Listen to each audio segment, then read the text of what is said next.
Well, hi everybody, and thank you very much for tuning in. In this video, we're going to be taking a look and reviewing HIKMICRO's Stellar 2.0 rifle scope. Full disclosure from the outset, HIKMICRO have supplied this to me free of charge for long-term use and testing, along with, as you can see, a few other products as well. However, there is a caveat in the arrangement, and that is that I can say what I like about the products. I can, and as you will see, will give you my no-holds-barred review of the product. I've had the Stellar on the rifle now since January, so I've had a really good chance to see if it's any good or not. I don't believe it's good to have something just for 2 weeks. I don't think you can tell properly if someone's been sent something to use just for a couple of weeks as to tell you whether it's going to be any good or not. You need to be out in all different weather conditions, different times of the year, etc, etc, and this has certainly seen that. It's only been off this rifle once, actually, when I took a trip to the Forest of Dean to bag Boris here. In fact, I've got a picture on the wall here of mine and Dwayne's pigs.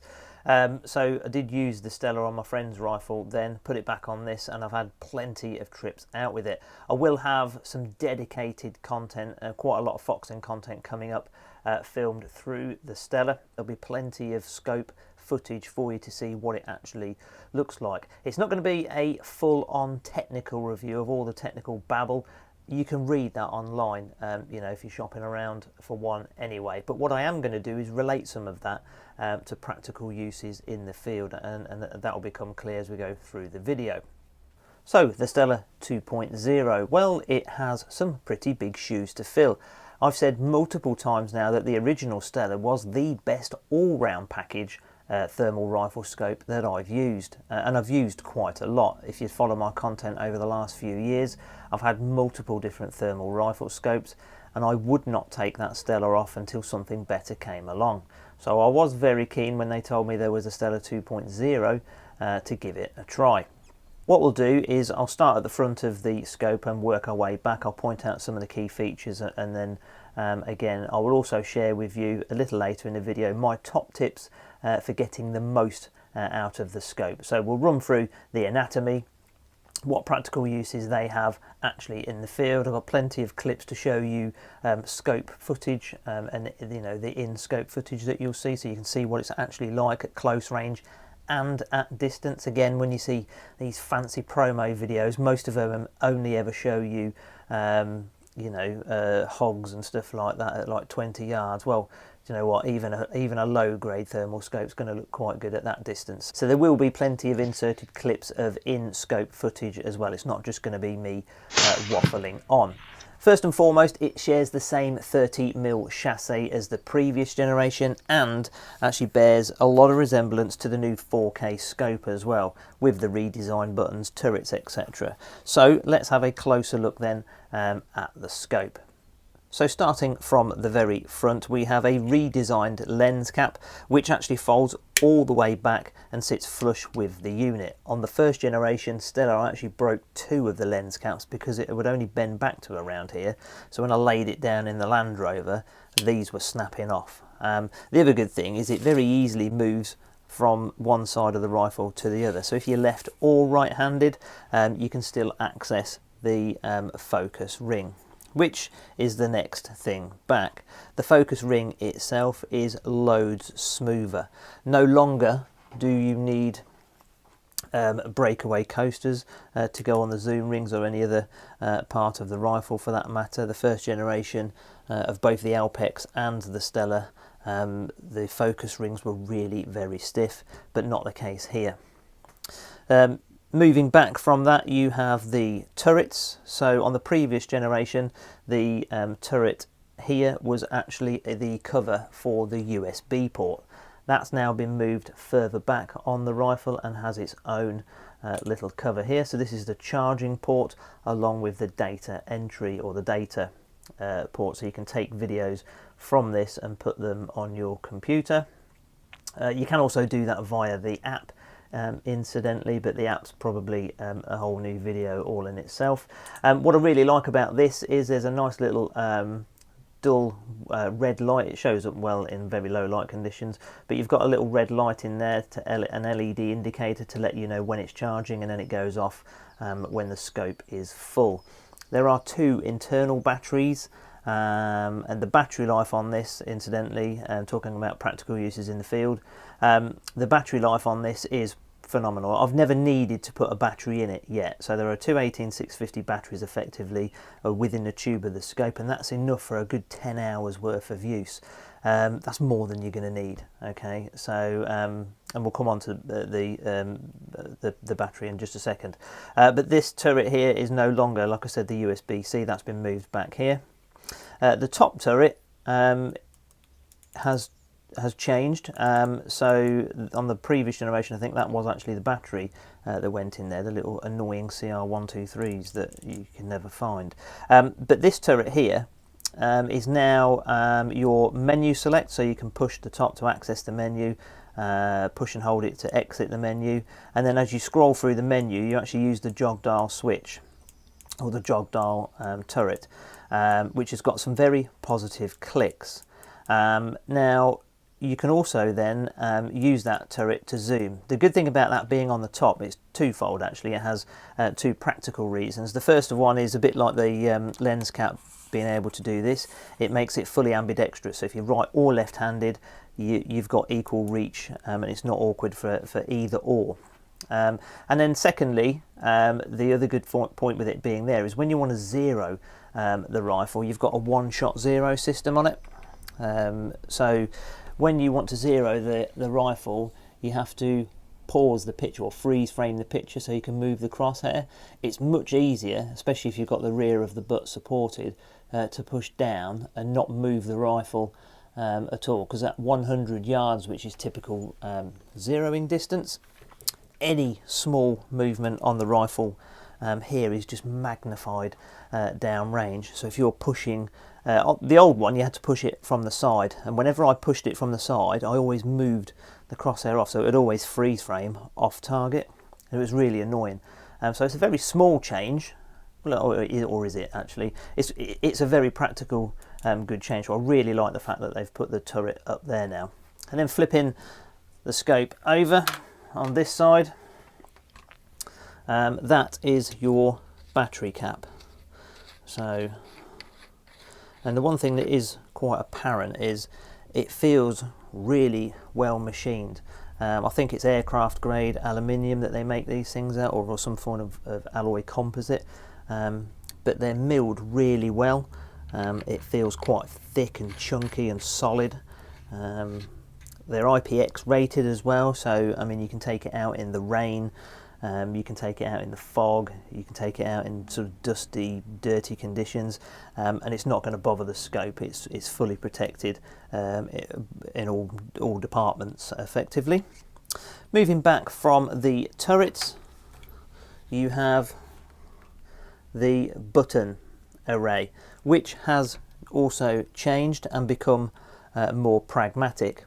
So you now have little rubber fin, or a little rubber fin that sits in between the 2 rear buttons, and the power button's been pushed a little bit further forward and has its own raised nodule, so you can feel which button is which in the dark, and you can also still feel them with gloves on, as well as I've been out again in January and February when it was bitterly cold with this rifle. The power button has got its own little LED light again, and it's the perfect kind of light. It's not too bright so that it's going to show anything up in red, because it's a little red LED, and it's not too dull that you can't see it. So you'll always know, especially at night time, when your scope is turned on. The power button doubles up as your standby button as well. On the left hand side, as you look at the scope from the rear, you've got the camera or the camcorder button, so you can set it to take a photo, or you can push and hold it for 1 second to start recording, push and hold it for 1 second again to stop recording. The other button here cycles through the different colour palettes. Now very typically I tend to just stay and use the black hot mode, but occasionally you do need to change to some of the other palettes. Dwayne prefers a slightly different palette to myself typically, but again, each to their own. The fact that it's quite personal, you know, you can personalise it, then I also really like that factor. And then at the rear of the scope, you've got this soft rubber eyepiece which easily unscrews. Now that's quite handy for zeroing the rifle in the daytime, and then at night time I sometimes take that off and put it in the gun bag as well. But it helps to dampen some of the recoil, but if you're in the daylight, because it's perfectly okay to use these scopes in the daytime, it's just handier to get your eye pushed up against it just so you can actually see the image a little bit better. One of the major upgrades that I found it quite difficult to showcase on film is the OLED display, the eyepiece. So this is the screen you're looking at that displays the image to the eye. It's now a convex shape, so you've actually got a shape screen that mimics or is more like that of a true scope with the curved edges. I wasn't too sure if I'd actually like that at first. When I first saw the press release for it, I thought, I'm not too sure about that. But do you know what? After just a couple of times, it's actually more immersive. There is a wider field of view than the previous generation scope, and it's only really noticeable when you have them side by side, but it's very noticeable, well, certainly when you have them side by side, that the original one has got quite a small eyepiece in comparison. So the fact that you've got more image in there, then I really love that. And I also really like the way they've displayed the information on just the left hand side, and you can actually turn things like your time and your date off, so you have even less information or even less clutter, as some may say, on screen. Previously, the picture-in-picture was impeded if you wanted the time on screen. Again, with that now being on the left-hand side, then I really like that fact. One of the other things that's difficult to kind of show is the tweaks to the software that they've done. For example, you've now got more different reticles and different colours of reticles. They've introduced a way that you can cancel the shutdown process. So again, on the early version, if you accidentally pressed the power button, which was at the time much closer to the record button, and I did it myself, Fox coming in, press record, hit the power button accidentally, it would start the shutdown sequence, and there was no way of cancelling that off. Whereas again, a small software tweak on their part has meant that the user experience is much easier. If you accidentally hit the power button now, and it counts down 5, 4, 3, 2, 1 to shut off, you can actually cancel that by pressing any one of the other buttons, so you don't need to panic. So I think in general what they've done is they've got a few small changes, you know, USB moved, turrets changed, buttons changed, lens cap. They've taken, and then the software tweaks as well. They've taken lots of little things, which has meant for me as a user, the overall experience is just easier and better, and it was already good anyway. As I said, the original Stellar was the best all-round thermal scope I've used. So I can honestly say, in summary, that this is without a doubt staying on this rifle until something better comes along. Inevitably it's going to, but for now, and I genuinely think that for, let's just say you've got a budget of like 2.5 to maybe even 5 grand, you'd have to go to the HD stuff to really get something better than this. So I'm just going to give you now a couple of top tips for getting the best out of the Stellar 2.0 in the field, and then I'll give you my summary, what I really love about it, and actually some of the things that I would like to see possibly changed in the future. First and foremost, when you're out with it, make sure it's charged, because these digital scopes are fantastic. The same with the 4K, but they require power. So unlike a day scope, you can just get it out anytime you like and use it. You haven't got to worry about it. You do have to consider that. So if you know you're going out foxing, or at least for that week, put it on charge either when you get back in from your last trip, or what you can do, if you forget, you can charge it up on the go with a power bank straight into the USB-C, but also the 18650 battery port here. So you can put a single 18650 battery in here and it will run off that. So even if the unit is dead, you can put an 18650 in and it will run off that. Other scopes on the market which take external batteries do require a small amount of power to be in the unit as well. This doesn't, it will run off that, so which is yet again another plus point. And the other thing you need to do probably, or I do at least every time I go out, is just have a look at your contrast and brightness controls to get the best image quality you can on that particular night. The UK has very changing weather. I was actually out last night and it was high humidity, and you don't always see it or feel it, but humidity is the one thing that affects a thermal image quite a bit. So, and you'll never need to tweak it by a lot, and I'm not saying that you do have to do this. I'm just talking about getting the very best from it.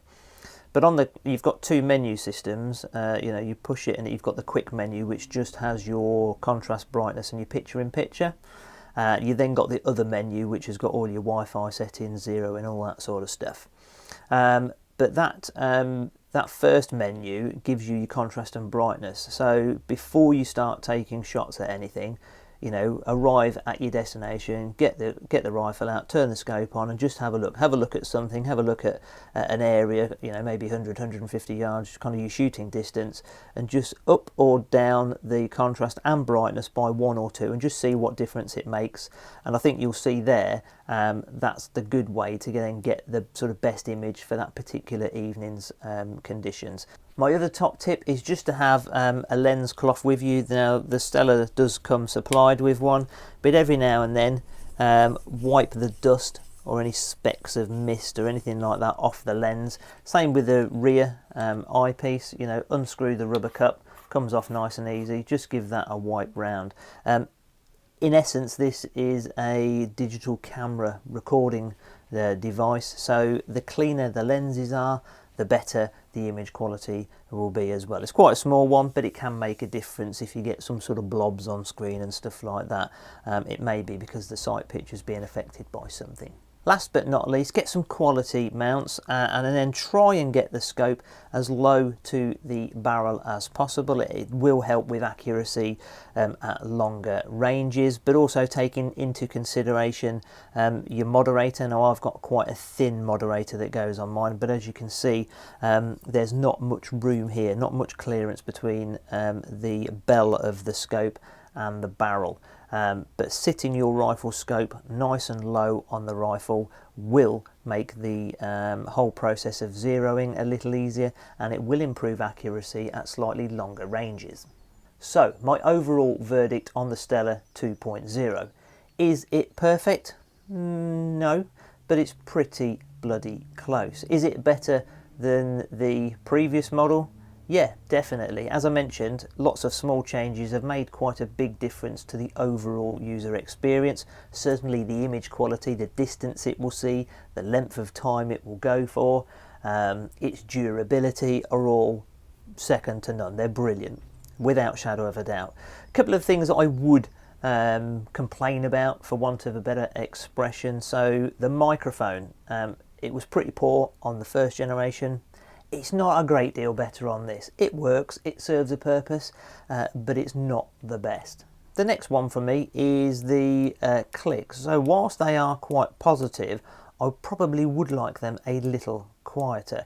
It has been the case so far that I'm fairly convinced that I had a fox coming in and it came quite close, but then I clicked into zoom and the fox, I'm pretty sure, heard that click and stopped. Now, it stopped enough for me to be able to take the shot, which is great, but if I was being honest, I would probably say that could do with being just that little bit quieter.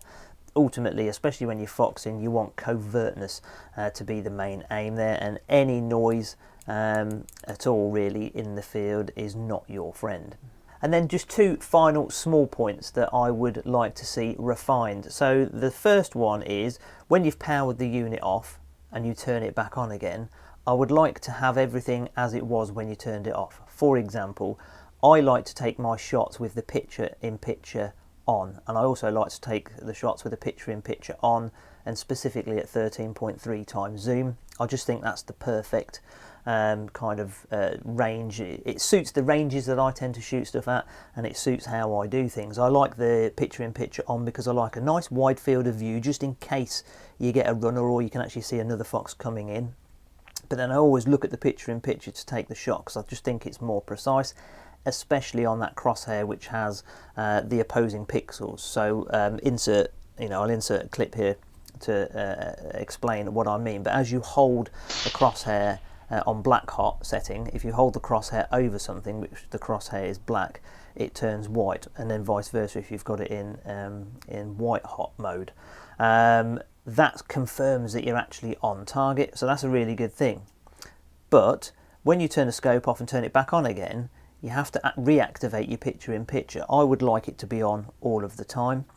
And then also on the menu text, it's always in white. So again, in black hot, predominantly your background is white, so you're looking at white on white, and it can be quite tricky to say it, but it can be quite tricky to even see it sometimes. So if they took the same technology of the crosshair changing the pixel coloration, so you can always see it, it would be good to have that on the text on the left hand side as well. So there's just a couple of small things there for tweaks that can probably happen at some point in the future. That would be great to see. Overall, and in short, would I recommend it to a friend? I call it giving it the Team Foxer seal of approval. 100% yes. It's everything that the Stellar, original Stellar was, which is again the best all-round thermal scope I've used, and a little bit more. Those I keep saying it, but those subtle changes that they made have made quite a big difference to the overall user experience. As I mentioned, it isn't 100% perfect, but it's pretty bloody close. If you're in the market for a thermal rifle scope, you should seriously consider the Stellar 2.0, because again, in that price point between £2,500 and £5,000, at the minute I don't think there's a better scope on the market.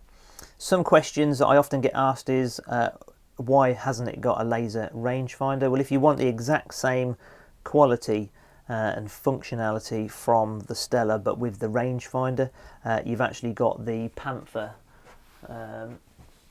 You've got the Panther